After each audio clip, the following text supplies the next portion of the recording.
A multiplexer is a very common building block that we're going to use in many digital circuits. We call it a mux for short, and it selects between one of n inputs to connect to the output. So here's an example of a 2-to-1 mux. 2 is the number of inputs, 1 is the number of outputs, so it's always going to have a 1 there. 2-to-1 mux or 2-to-1 multiplexer. It's going to select one of, in this case, 2 inputs to connect to the output Y. So if the select line is 0, it will connect input 0 to the output Y. So D stands for data, input 0 to the output Y. If the select line is 1 instead, it will connect D1 to the output Y. And so here's a truth table. Here we have our inputs, select D1 and D0. And you'll notice the select line, our control, it's known as a control input because it controls what the circuit does. And so here we have our select line. If select line is 0, it's going to select whatever on D0 and output it to Y. If instead select is 1, it's going to take the circuit, the multiplexer is going to take whatever on D1 and output it to Y.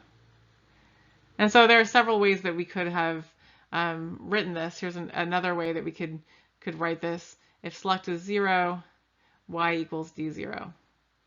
And if select is 1, Y equals D1. And this kind of condensed version of our truth table is kind of how we think about it, right? But it's what's called a variable entered truth table because we have variables in our output. So we could write an equation for this either from either truth table, but we could say Y is going to be 1 when, well, if S is 0, so S bar, and D0 is 1. That's how I can get a 1 on Y. Or the other case is if S is 1 and D1 is 1. And we could have also, for example, entered this truth table into a K-map and gotten the same result. But it's pretty straightforward to read that equation off of this condensed variable entered truth table. And so here's showing the K-map version of finding that equation. And here we have our implementation. Y equals, well, 2-level logic, D0 and S bar, so D0 and S bar, or D1 and S.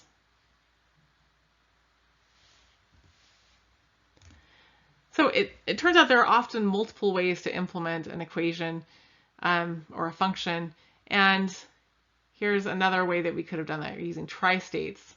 We can use 2 tri-state buffers where exactly 1 is on at any given time.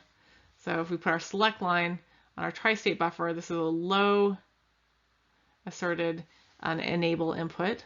So when this enable is 0, when you get 0 on this enable, then it allows D0 through. So if S is equal to 0, D0 is being fed to Y, and D1 is not enabled, so there's no connection between its input and output. But if S is 1, then D0, we get a 1 on this low asserted enable input, and so D0 is cut off from Y, but D1, this select line, goes through to the D1 tri-state buffer. And if S is equal to 1 on that tri-state buffer, it enables D1 to feed through to Y. So there's a second way to implement a multiplexer. Here's a 4-to-1 multiplexer. We have 2-level logic, right? D0 and not S1 and not S0. So now we need to have 2 select lines, right? Here's our symbol for it, because we have 4 possible inputs on our 4 to 1. Remember, 4 is the number of inputs. We're selecting among 4 different things to connect to the output. So we need a 2-bit select line. And if it's 0, 0, D0 goes to the output. If the select line is 0, 1, Y, D1 goes to the output Y. If it's 1, 0, D2, and 1, 1, D3 goes to the output Y. And so we could build this using our 2-level logic, right? D0 and S1 bar and S0 bar, or D1 and S1 bar and S0, or D2 and, right, this is basically, the select line is our, the binary value of this, D1, S1 and S0 bar, or D3 and S1 and S0, right? S1 and S0. And then OR those together to get our output Y. And we could also use tri-states, where our tri-state has basically the select line on the enable. S1 bar and S0 would enable D0 to the output, to be sent to the output Y. S1 bar, S0, so in other words, 0, 1 on our select line would enable D1, and so forth.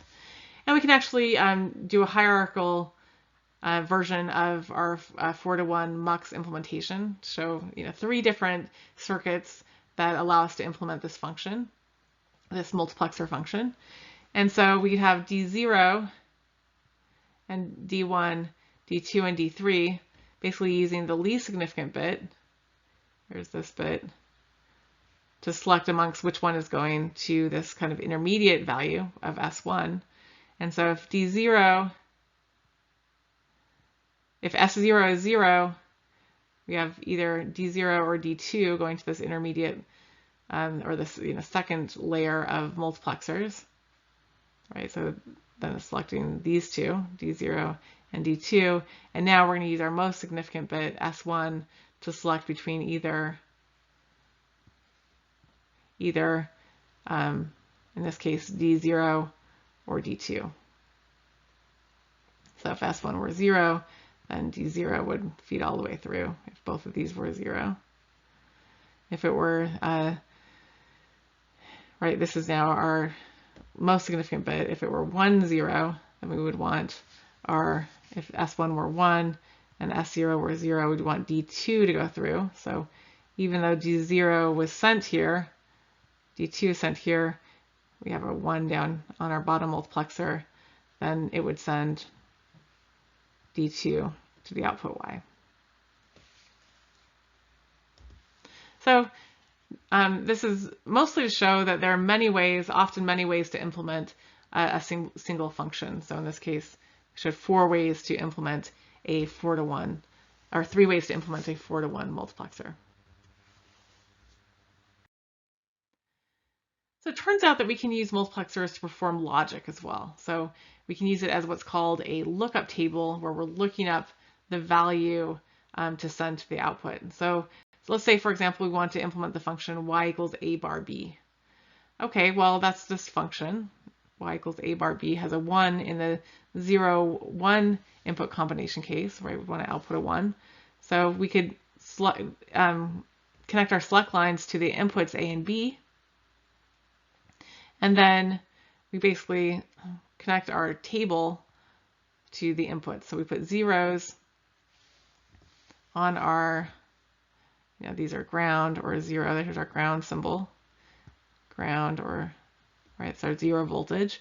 So we have zeros on inputs 0, 0, 1, 0, and 1, 1. We could also write those in decimal, 0, 2, 3. But for truth tables, binary makes more sense.